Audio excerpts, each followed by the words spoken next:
Do not allow yourself to become resentful, deceitful, or arrogant. It's kind of the evil triad as far as I've been able to determine. Resentment in particular.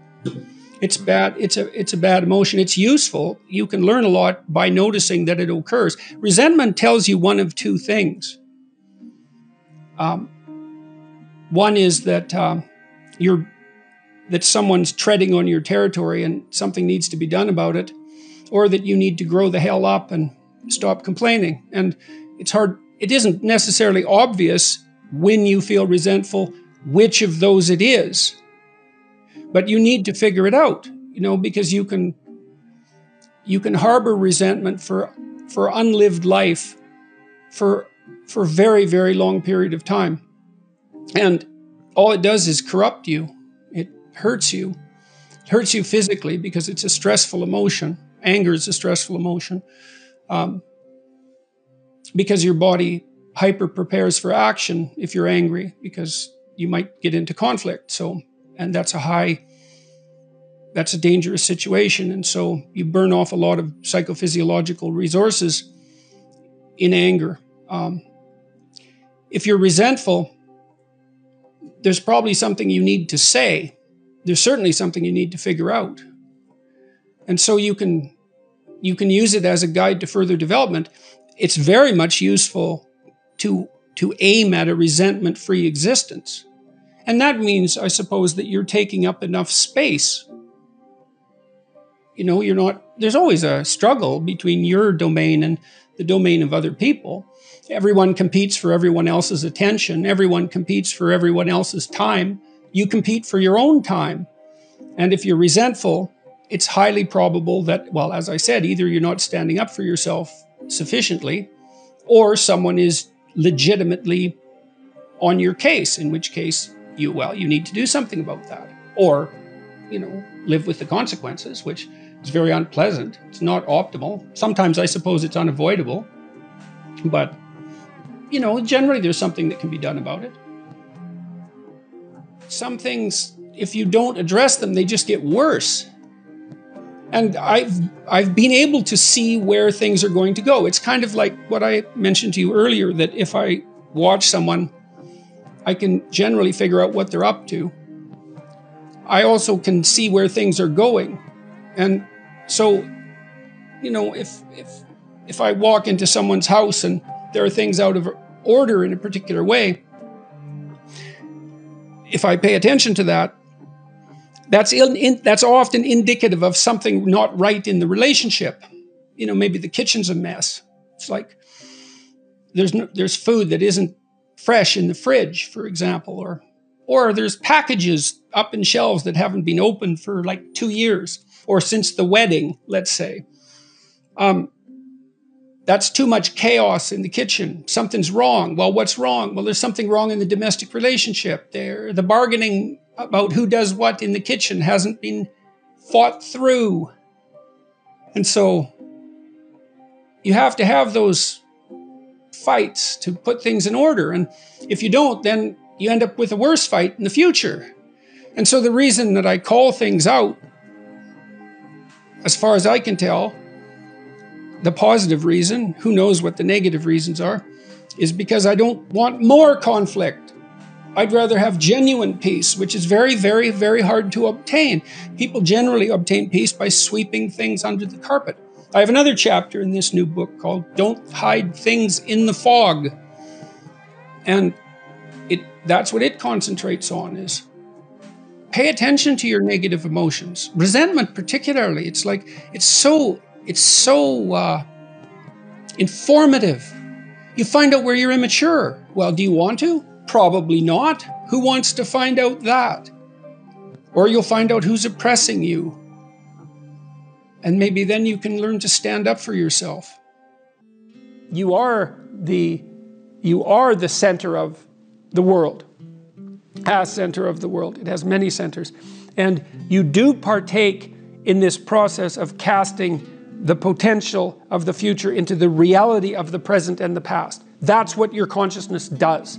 And the quality of what you produce is dependent on the ethics of your choice. Your choice between good and evil in every moment is what determines the course of the world, and that's on you. It's like, well, that's deeply meaningful, but it's unbelievable. It's ultimate responsibility in the literal sense.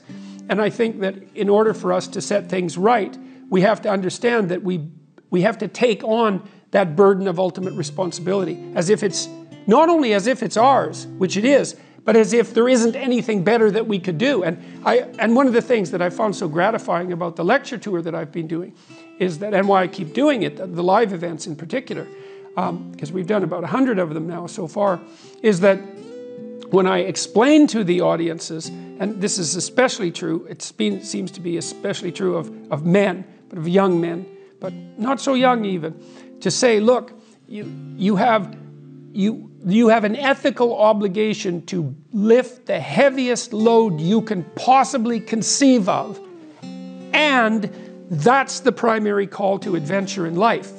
And that call to adventure is so worthwhile that it justifies the particularity. Everybody, it's like lights go on. They think, oh, I see. So you need a meaning to set against the suffering and to protect you against that temptation towards malevolence. You need that.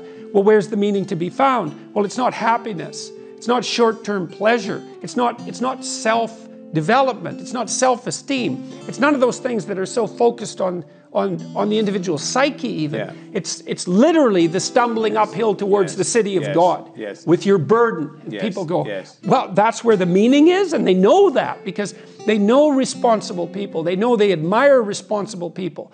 They already got that. Say, well, that's what you should become. And they think, and not only that, that's what you could become because that's what you are in the deepest sense. Yes. Dostoevsky, I think, said something like, every man is responsible for everything that happens to him and everything that happens to everyone else. And that's it's a crazy statement, right? It's a crazy statement. And he was a pretty extreme person in many, many ways. But there's a level at which that's metaphysically true, because what happens is that it's failure to act often that's the most catastrophic. It's to not do the right thing when the situation presents itself. And it's very specific. You're constantly in situations where you could do the right thing if you were willing to take a risk that's actually of relatively moderate size. And you know that you could take the risk, and you know that you should take the risk, and you don't. And that happens to people all the time. And then what happens is the thing that they didn't oppose grows a little bit, and they shrink a little bit. And that starts a loop, hey? And you say, well, how do you take responsibility for the world? And the answer is, well, you also have to do it with a certain degree of humility, because what do you know?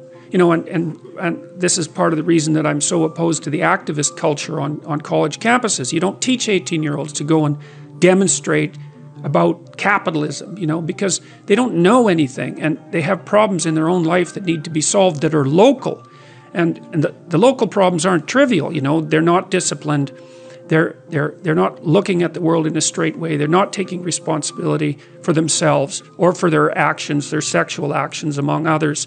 They're not taking responsibility for their family. They're not looking at how they could contribute to the community. They don't understand the fact that they don't know anything.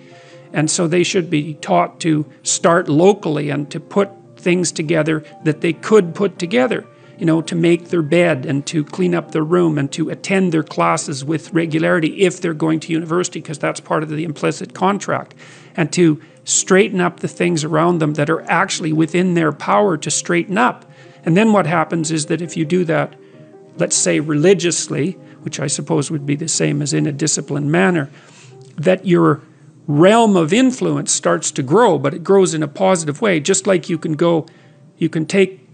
end up in hell one step at a time. And that's extraordinarily well documented. You can end up at the opposite place of that one step at a time, but it's also that same gradual process. You don't get to leap from being a 17-year-old knothead who doesn't know anything and who isn't disciplined to the critic of Judeo-Christian society. You just don't know enough to do that, especially when you can look at your own life and think about how many things that you're doing that you know are wrong, that you could fix, that you aren't fixing. And that's the crucial thing. It's This mode of thinking isn't asking people to stretch themselves beyond what they're capable of. It's just asking them to stretch themselves to the point that they are capable of and seeing what happens. And that works. It works. I've had many people write me over the last year, and this is a great thing, really, it's a great thing, who said that they started to tell the truth, or at least not to lie, because who can tell the truth, right? But at least you can not lie. And that they started to put things in order around them that they could put in order, and that, you know, the positive things just started to happen like mad. And they're not nihilistic, and they've got a purpose in their life. And so, you know, thank God for that. And it does work.